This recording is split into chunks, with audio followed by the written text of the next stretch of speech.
தென்காசியில் அளவற்ற மழை, அளவற்ற வெள்ளம், இருகரையும் பிறண்டு போகிறது. நேற்று கரை ஏறி உடைத்து கொண்டு தரைக்கு மேல் தண்ணி சென்றது. இன்று தண்ணி குறைந்து இருக்கிறது. அதிகமான மழை. இந்த மழையில இந்த கருணாசாமி சாமர்த்தியமாக திறமையாக வண்டி ஓட்டி கொண்டு இருக்கிறார்.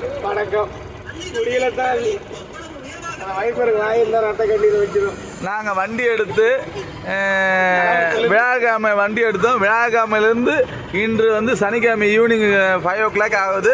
இந்த நேரம் வரைக்கும் மழை விடவே இல்லை. வண்டியில் ஓடிட்டே இருக்கு.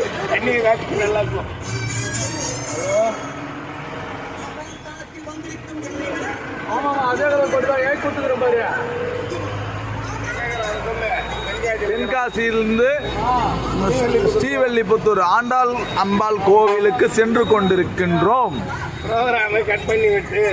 மழையின் காரணமாக